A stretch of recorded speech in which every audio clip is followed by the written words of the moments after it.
आप देख रहे हैं आवाज अड्डा। मैं हूं तमन्ना इनामदार दत्ता। पिछले 24 घंटों में 2 महत्वपूर्ण आंकड़े आए हैं जो दिखाते हैं कि इकोनॉमी को ठीक करने की मोदी सरकार की कोशिशें रंग ला रही हैं। फाइनेंशियल टाइम्स के एक लेख में दावा किया गया है कि इस साल जनवरी से जून के बीच में भारत में 31 अरब डॉलर एफडीआई आई है और ये चीन और अमेरिका से भी ज्यादा है। दूसरी ओर वर्ल्ड इकोनॉमिक फोरम के ग्लोबल कंपेटिटिवनेस इंडेक्स पर भारत 16 पायदान चढ़कर 55 नंबर पर आ गया है। लेकिन इन सारी अच्छी खबरों के बीच कुछ चिंताएं भी बनी हुई है। एफडीआई के आंकड़े ही ले लीजिए। खुद डीआईपीपी की वेबसाइट पर यह आंकड़ा 19.4 अरब डॉलर है और आरबीआई के मुताबिक 18.9 अरब डॉलर। कमजोर ट्रैक्टर, टू व्हीलर की बिक्री तो आरबीआई की चिंता भी बनी हुई है। एफएमसीजी सामान गांव में कम बिक रहा है। एक्सपोर्ट लगातार घटता जा रहा है। तो क्या है इकोनॉमी की असली तस्वीर? हकीकत क्या दावों से अलग है? इस पर आज हम चर्चा करें आवाज अड्डा में। हमारे साथ जुड़े हैं बीजेपी के प्रवक्ता संजय कौल, कांग्रेस के प्रवक्ता संजय झा, मार्केट एक्सपर्ट निपुण मेहता और अमर उजाला ग्रुप के एग्जीक्यूटिव एडिटर एमके वेणु भी हमारे साथ जुड़े हुए हैं। निपुण, सबसे पहले मैं आपसे पूछना चाहूंगी, अगर कुल मिलाकर हम इकोनॉमी की तस्वीर देखें और जीडीपी के आंकड़ों पर भी कई बार सवाल उठे हैं कि क्या 7% से ज्यादा इकोनॉमी ग्रो हो रही है, चिंताएं क्या बनी हुई हैं? देखिए, चिंताएं तो इकोनॉमी में बहुत है, लेकिन उससे पहले ये जो 2 स्टैटिस्टिक्स आए हैं उस पर कुछ ऑब्जर्वेशन मैं जरूर दे सकता हूं। जो ये वर्ल्ड इकोनॉमिक फोरम में हमारा स्टैंडिंग ऊपर आया है वो पॉजिटिव जरूर है और 16 पायदान ऊपर आया है तो definitely it's a big jump. लेकिन अभी भी देखें तो इंडिया से कई छोटे देश हैं, थाईलैंड है, मलेशिया है, चाइना है, ये काफी देश हैं छोटे या बड़े जो कहीं आगे हैं इंडिया से। तो हमको आगे और भी कई स्टेप्स लेने हैं ईज ऑफ वर्किंग के लिए, ईज ऑफ बिजनेस के लिए, आगे आने के लिए, और जिसकी वजह से और भी एफडीआई आ सकती है। जो एफडीआई हाईएस्ट है ये भी एक डेफिनेटली पॉजिटिव है, लेकिन क्लियरली उसका इंपैक्ट जो इकोनॉमी में आता है, जीडीपी ग्रोथ में आता है, उसे समय लगता है। तो हम इमीडिएटली इसका इंपैक्ट, पॉजिटिव इंपैक्ट नहीं देखेंगे। आई थिंक कुछ तिमाही निकल जाएंगी, 3-4 तिमाही निकल जाएंगी, उसके बाद उसका जीडीपी ग्रोथ में इंपैक्ट देखेंगे। एट द सेम टाइम जो मेक इन इंडिया कैंपेन है और उसकी वजह से जो कमिटमेंट्स किए गए हैं कई देशों से या कई बड़ी बड़ी कंपनियों में, उनका जो एफडीआई आएगा ये भी एक बहुत बड़ी फिगर आएगा, तो बड़ा फिगर आएगा। तो वेरी क्लियरली जो रोड मैप देखें तो आगे जाके 1 या 2 सालों तक जिस तरह का कमिटमेंट है, इंडिया शायद एफडीआई फ्लोज में यूएस से या चाइना से आगे ही रहेगा, तो ये डेफिनेटली पॉजिटिव है। लेकिन उसके लिए और भी ईज ऑफ बिजनेस करने के लिए या फिर एफडीआई फ्लो जारी रखने के लिए स्टेप्स, रिफॉर्म्स बहुत ज्यादा करने की जरूरत है। आई थिंक क्लियरली जो लैंड रिफॉर्म बिल है ये सबसे इंपॉर्टेंट बिल है, उसको लाने की वजह से ईज ऑफ बिजनेस कहीं और बढ़ जाएगा। कई स्टेट्स में इनिशिएटिव लिए जा रहे हैं, लेकिन एक सेंट्रल लेवल पे जो भी इनिशिएटिव लेना है ये लेने की पहले जरूरत है। जीएसटी का बिल है, ये भी एक जितनी जल्दी हो सके पास करने की जरूरत है, जिसकी वजह से ईज ऑफ बिजनेस या फिर एटलीस्ट ईज ऑफ बिजनेस तो इंप्रूव होए, लेकिन क्लियरली रेवेन्यू स्ट्रीम उससे बहुत बढ़ सकती है और जिसकी वजह से जीडीपी ग्रोथ और बेहतर दिख सकता है। तो स्टेप्स, रिफॉर्म्स लेने की बहुत जरूरत है। जी, आपके सारे पॉइंट्स बहुत ही क्लियर और जरूरी है। मूल सवाल जो हम लेकर जा रहे हैं आगे, और वेणु मैं आपसे पूछना चाहूंगी कि जो आंकड़े सामने आ रहे हैं और जो दावे सामने आ रहे हैं कि इकोनॉमी की रफ्तार अब तेज हो गई है, रफ्तार पकड़ लिया है, इकोनॉमी में आईसीयू से निकल आया है, क्या दावों और हकीकत में आपको अंतर नजर आता है या आपको लगता है कि वाकई एक बहुत बड़ा चैलेंज जो था वो पार कर लिया है? देखिए तमन्ना, अभी ये आप नहीं कह सकते कि इकोनॉमी की रफ्तार बढ़ गई है और पहले से बहुत ज्यादा हो गई है, क्योंकि मैं आपको एक बड़ी, अभी मैंने रघुराम राजन को दूरदर्शन में और हिंदी में ये कहते हुए सुना, हिंदी और अंग्रेजी में वो मिक्स करके बात कर रहे थे अभी आधे घंटे पहले। उन्होंने ये कहा कि जो 7-7.5% ग्रोथ दिख रहा है आपको नए सीरीज जो जीडीपी के हिसाब से 7-7.5, वो जो इंडस्ट्री उसको पुराने जो जीडीपी सीरीज के हिसाब से वो 7-7.5 फील नहीं कर रही है। और इंडस्ट्री से अगर आप बात करो तो उनका जो जिस तरह सेल्स हो रहा है, उनकी जो डिमांड है, प्रोडक्ट्स की डिमांड है, उसमें पिकअप नहीं है और वो 7-7.5 के हिसाब से नहीं है, वो पुराने जीडीपी सीरीज के मेरे ख्याल 5.5-6% के हिसाब से है। ये आपको आपके आरबीआई गवर्नर बोल रहे हैं, तो इसलिए थोड़ा सा कॉशियसली बोलना चाहिए। अगर हम तमन्ना, अगर रफ्तार तेज होने से पहले ही अगर हम बोलना शुरू कर दें तेज हो गई है, तो फिर तो हमारा इंसेंटिव रहेगा नहीं कि तेज होने का, फिर इंसेंटिव कहां रहेगा। अगर आप ये बिलीव करना शुरू कर दें कि अभी जीडीपी 7.5%, 8% अभी चल रहा है, तो असली 8% की तरफ बढ़ने का इंसेंटिव भी तो होना चाहिए ना। तो मुझे लगता है कि थोड़ा नहीं, हमारी स्टेटेड पोजीशन है कि हम डबल डिजिट जीडीपी को एम कर रहे हैं, तो इंसेंटिव मेरे ख्याल से है। लेकिन संजय कौल जी, अगर मैं पूरे पॉइंट को समेट लूं तो ये भी आरोप लगता है कि शायद सरकार थोड़ी सी विंडो ड्रेसिंग कर रही है जब हम बात करते हैं कि रिवाइवल हो रहा है इकोनॉमी का। 2-3 एग्जांपल मैं आपके सामने रखना चाहती हूं। कॉर्पोरेट रिजल्ट्स की जिस तरह से धुलाई हो रही है, दूसरी तरफ नोमुरा का कहना है कि टू व्हीलर इंडस्ट्री के वॉल्यूम करीब 8% घटने वाले हैं, सितंबर की उनकी प्रिडिक्शन है। दूसरी तरफ जहां तक व्हाइट गुड्स की बात है तो वीडियोकॉन का कहना है 11 से 12% की ड्रॉप हुई है पिछले महीने में। महिंद्रा ट्रैक्टर्स की सेल 18% गिरी है। यानी हालत खराब है, खास करके रूरल एरिया में डिस्ट्रेस है।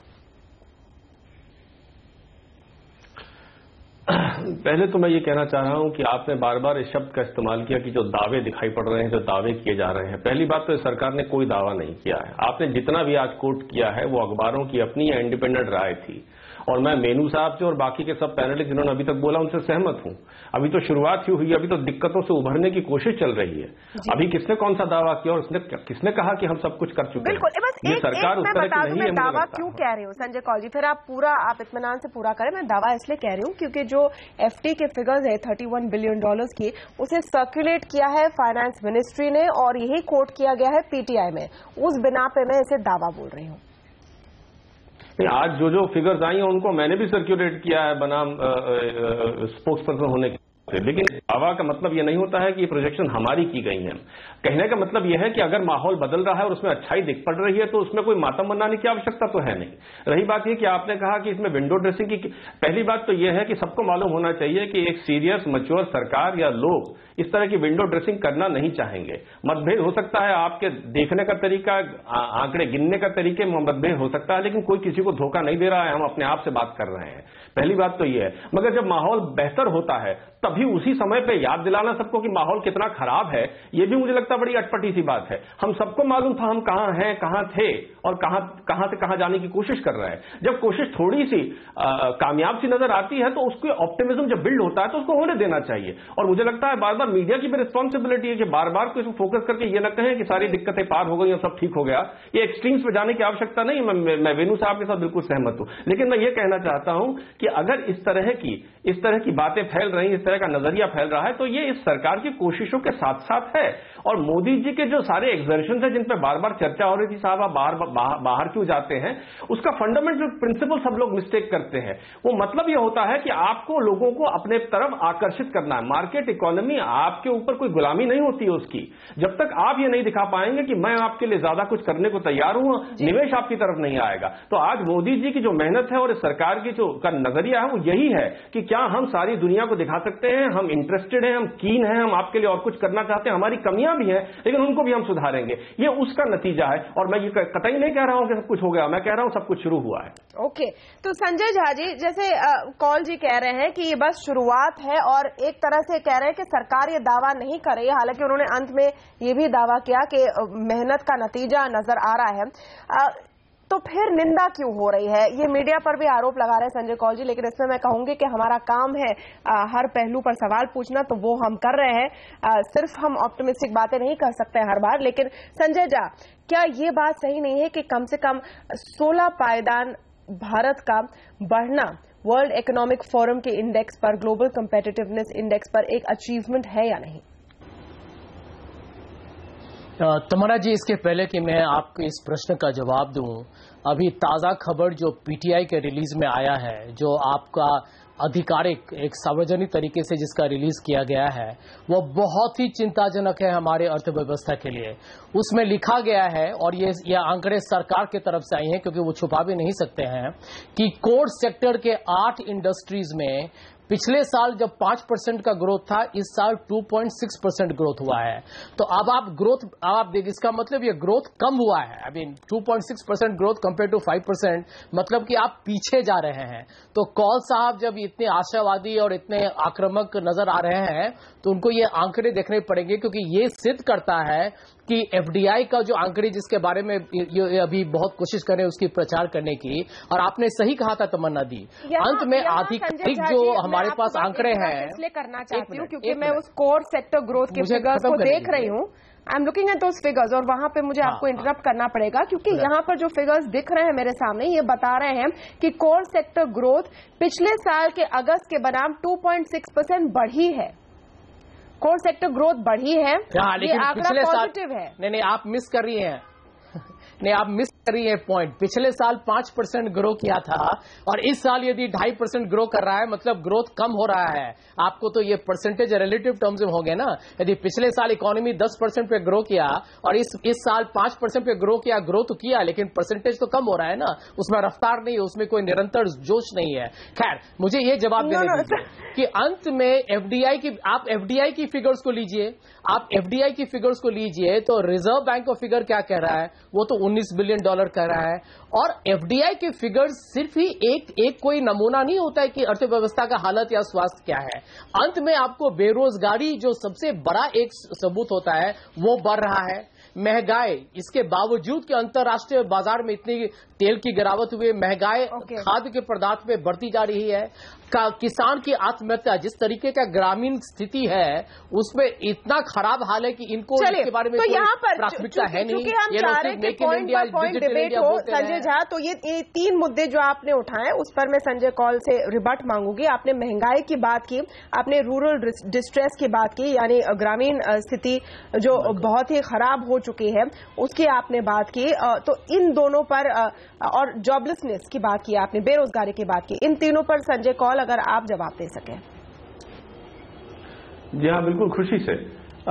देखिए, अर्थशास्त्र में जो भी कोई थोड़ा सा भी इंटरेस्ट रखता है उसे ये तो मालूम होता है कि एक्सटर्नैलिटीज करके एक कॉन्सेप्ट होता है कि जब आप कुछ चीज करते हैं उससे जुड़ी हुई कुछ और चीजें होती हैं। ठीक उसी तरह से जब आप कुछ गलत करते हैं, ठीक उसी तरह से उसके साथ भी जुड़ी हुई चीजें होती हैं। तो जो आज हम स्थिति देख रहे हैं देश की, या जो पिछले 1 साल में जो सुधारने की कोशिश कर रहे हैं और या जो स्थिति बन गई है, ये इनके करकमलों के माध्यम से हुई है जिन्होंने 10 साल तक बागडोर देश की संभाली। तो कहने की बात यह है, हालांकि मैं इसको आप तू मैं नहीं लाना चाहता हूं इनकी कोशिश के बावजूद, मेरा मतलब कहने का यह है सीधा साधा कि यही तो हम कह रहे हैं कि ये जो हालात बने हैं ये 5 और 10 साल की मेहनत के बाद बने हैं और आपके कारनामों के बाद बने हैं। इनको सुधारने के लिए जो करना पड़ता है, और आप ठीक कह रहे हैं, आप ठीक कह रहे हैं कि भाई एफडीआई से केवल सब कुछ नहीं बदलता, ये भी सच कह रहे हैं, लेकिन केवल एफडीआई की बात कौन कर रहा है? हर एक चीज में इंप्रूवमेंट की आवश्यकता है और उसी के साथ आप जो स्थिति कह रहे हैं, फार्मर सुसाइड कह रहे हैं, रूरल डिस्ट्रेस कह रहे हैं, ये उसी से जुड़ा हुआ है। हम इसलिए थोड़े जाते हैं एफडीआई मांगने के लिए क्योंकि हमें उसका नुकसान होता है, हमें फायदा होता है। हम कॉम्पिटिटिवनेस में इसलिए ऊपर आना चाहते हैं कि हम उसका फायदा लेना चाहते हैं। इन सब चीजों को मिल मिलाकर ही आप इकोनॉमिक प्रोग्रेस कहते हैं। या तो किसी को इसके बारे में सिर्फ एक पंक्ति बात बोलना है या पॉइंट उठाना है तो अलग बात है, लेकिन कोई भी कहेगा आपसे आज कि जो माहौल बन रहा है वो हमारे देश के लिए पॉजिटिव है, मुझे नहीं लगता कि कोई भारतीय इसमें नाराजगी पेश करेगा। नहीं तो पॉजिटिव है या नहीं, क्योंकि अलग अलग आवाजें आ रही हैं संजय कौल जी, और इसको भी आपको मानना होगा कि अलग व्यूज आ रहे हैं इस पर। ये एक राय नहीं बन रही है कि कितना पॉजिटिव है। खास करके जीडीपी के आंकड़े को लेकर कई सवाल भी उठे हैं। संजय झा रिबट करना चाहते हैं, लेकिन मैं एक छोटा सा ब्रेक लूंगी और लौटेंगे इस विषय पर तुरंत एक छोटे से ब्रेक के बाद।